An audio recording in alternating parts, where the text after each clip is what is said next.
what do patients consider to be important when they're seeing a physio? And these are going to be patients that are coming to see you, especially in a private practice setting. So stop for a moment, pause it if you can, jot down a couple of things that you would think would be important if you were a patient going to see a physio and what you'd want to get out of seeing that physio. So pause it, jot a couple of things down. So the study shows that the following aspects of physio were considered to be either quite important or extremely important.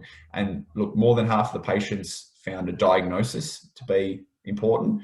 A lot of the patients wanted information and education about their condition.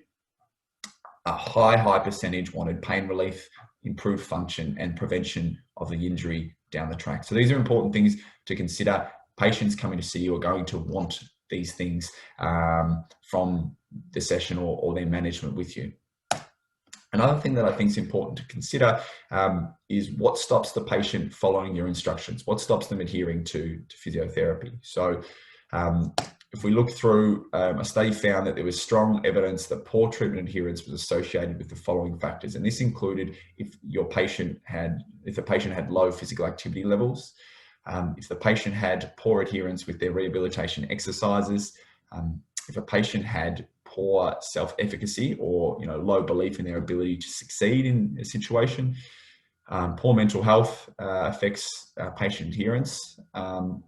Someone doesn't have social support, if they perceive there to be a high number of barriers to exercising, or if they have a high pain level during exercise. So these are important to consider because they're factors that are going to potentially prevent you having a successful outcome with your patient. So keep them in mind and potentially consider how some of these barriers, how you address them.